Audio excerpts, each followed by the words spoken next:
Welcome to my channel. My name is Precious Malaji. I trust that you guys are living the life that you want to live. I trust that you're happy with where you are in life. Guys, this month, we are celebrating 5 years in business. Yay!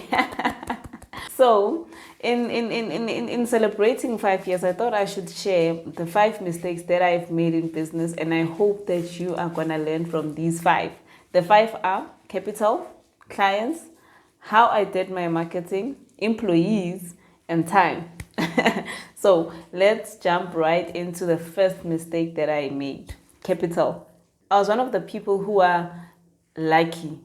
Many would think it's being lucky, because I had capital to invest in my business. But when I look at it right now, you are lucky if you don't have any money to invest, if you don't have any capital to start your business. Because when you do have capital, you end up, okay, the mistake that I made is that I invested all the capital into the business, That was a big mistake. It was not a good idea. Why am I saying it was not a good idea? Is because number one, you are investing everything into the business, so you don't really put any money aside. And number three, how the hell do you know that this business is gonna work? So it is never wise to put all your eggs in one basket. The wise thing to do, if you do have capital to invest as little as you can into the business and put everything else aside. When you invest a little bit into the business, you're able to see if this thing is actually working, unlike taking your whole capital and investing it into one thing. When you don't have capital, you are going to build the business up in order for it to actually fund and fund itself. So that's why I'm saying that it is an advantage not to have capital, especially in the first few years. Does it matter? Of course it does, because when you are starting something from scratch, you will respect money, unlike when you've got the capital to just use on anything that you feel is going to work, so it really does matter. The second mistake that I made was costing products. Costing products. When you just jump into an industry, you've done your little research, but guys, no matter how much research you're gonna do, you are only gonna learn from the experience. As much as I'm sharing this information, you are gonna have to experience all these things alone, and you are gonna be learning from your own perspective or your own industry. So another mistake that I made when starting the business is costing. I was just not costing my products right. I know that I'm an accountant, but some things are, you can only just because you're an accountant does not mean that you know everything, because you are going to cost the basic things, the raw material and things like that, but there's a lot that actually goes into production. There's time, there is so you end up costing your products correctly because you have not done your proper research. You end up selling your products for less. If you are not making profit in each and every sale, what is the point of you starting a business? So you need to get your costings right. You need to literally write down all the costs that are involved in manufacturing a product. Everything from the rate per hour of the employees, the electricity, the water, if you're going to be doing something that has to do with water, if you're going to be washing, the paper that you print for the job card, every single thing matters. It really, really, really matters in order for you to come up with a great selling price that is going to cover the cost and also give you a profit. The third thing that I made in my business when starting is the marketing. Obviously, guys, the marketing for one business can never be for one industry can never be the same as the marketing for another. It can be the same concept, but it can never be the same. So the mistake that I made when starting my business is that I used to do door to door marketing, It sounds great. It sounds great, but remember, this is a person who invested a huge amount of money in assets, and those assets need a minimum order quantity of this and this, So you need to be able to market to the right people, You need to market to the right people. Otherwise, you're gonna waste a lot of time. And let's say you do get the order that you want, and you have this big asset that you only need to print a smaller thing, that is gonna become obviously a loss. And of course, guys,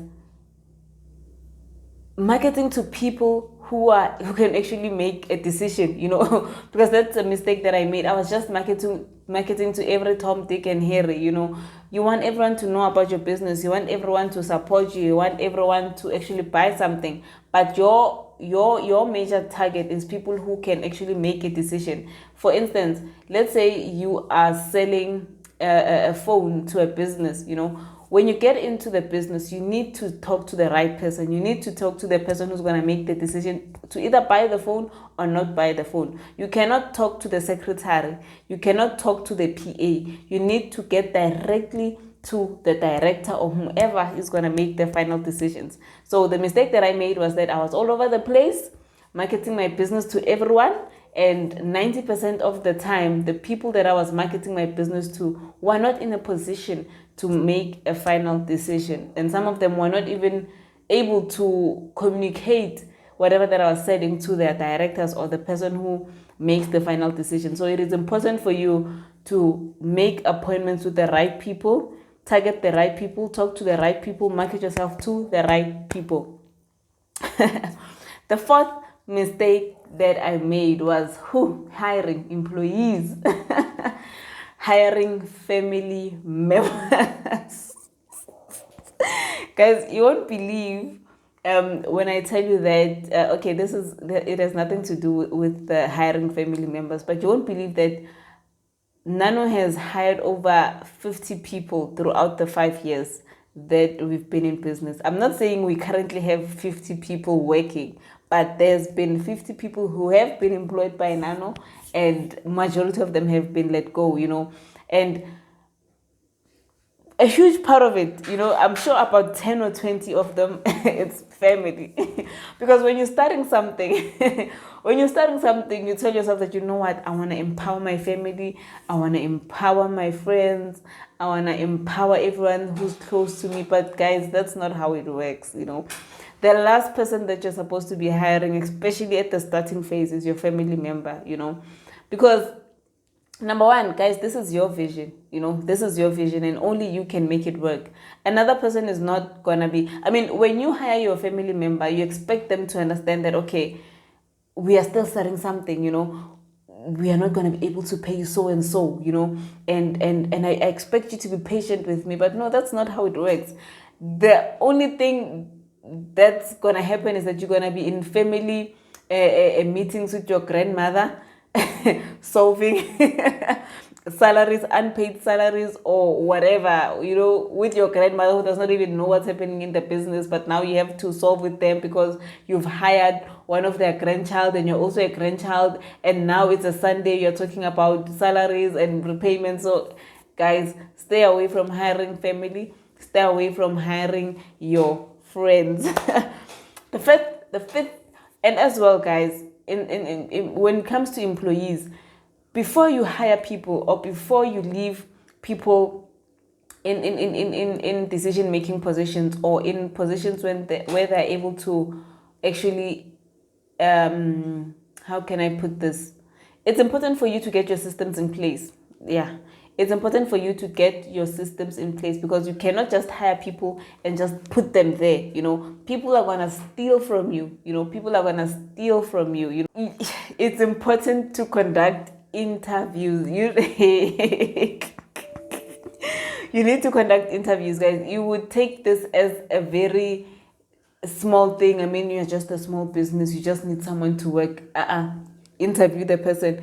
Do your background checks. Call the people on their CVs, ask relevant questions. Do not Google for questions. Actually, the interview thing is a video on its own, but you cannot be asking the questions that you've Googled. You need to be asking questions that are related to your field, related to what you need in at that time in your business, related to the skills that you need. So interviews are very important. The mistake that I did was that I was just placing people. No interview. Oh, you want a job? Oh yeah, man, I need a person to do this, so just please do this and this for me. No interview, no background check. I'm gonna train that person. And mind you guys, the over 40 people that I've mentioned, we had to train them. How much time was wasted in training people who later on left or got fired. So the last mistake that I did, guys, the list is long, but the last mistake that I did is I was not using my time wisely. As a director, as a business owner, there are certain things that you cannot be dwelling on. You cannot be dwelling on operations all the time. You need to be on a strategic level in the business, especially if you're going to be bringing in people to work for you. You cannot be operations. You cannot be the one cutting things. You cannot be the one typing CVs. You cannot be in operations. So you need to use your time wisely. And how do you use your time wisely? Marketing. Focus on your marketing. How are you going to increase sales? Who are you going to partner with? How are you going to advertise your business better? Who do you want to do business with? Those are the types of actions that a director or a leader of a company should not typing, invoicing. This one wants a code, let me search this. And you cannot be stuck in operations. It's gonna waste your time. With that said, guys, thank you so much for watching this video. We have reached the 5th year in our business. We are definitely looking forward to major growth. We have put the right systems in place. Systems are a challenge, guys. Systems are a very big challenge, but you need to put the right systems in place, especially if you want to scale your business, especially if you want to expand your business, because your business cannot depend on you to thrive all the time. It's going to be very difficult for you to scale that type of business. Comment below. Just tell me about the mistakes that you made when starting your business and how did you overcome them. With that said, guys, thank you so much for watching. Don't forget to like and subscribe. Bye. Tell me about the mistakes that you made on your business. Comment. Tell me about the mistakes. Oh yeah.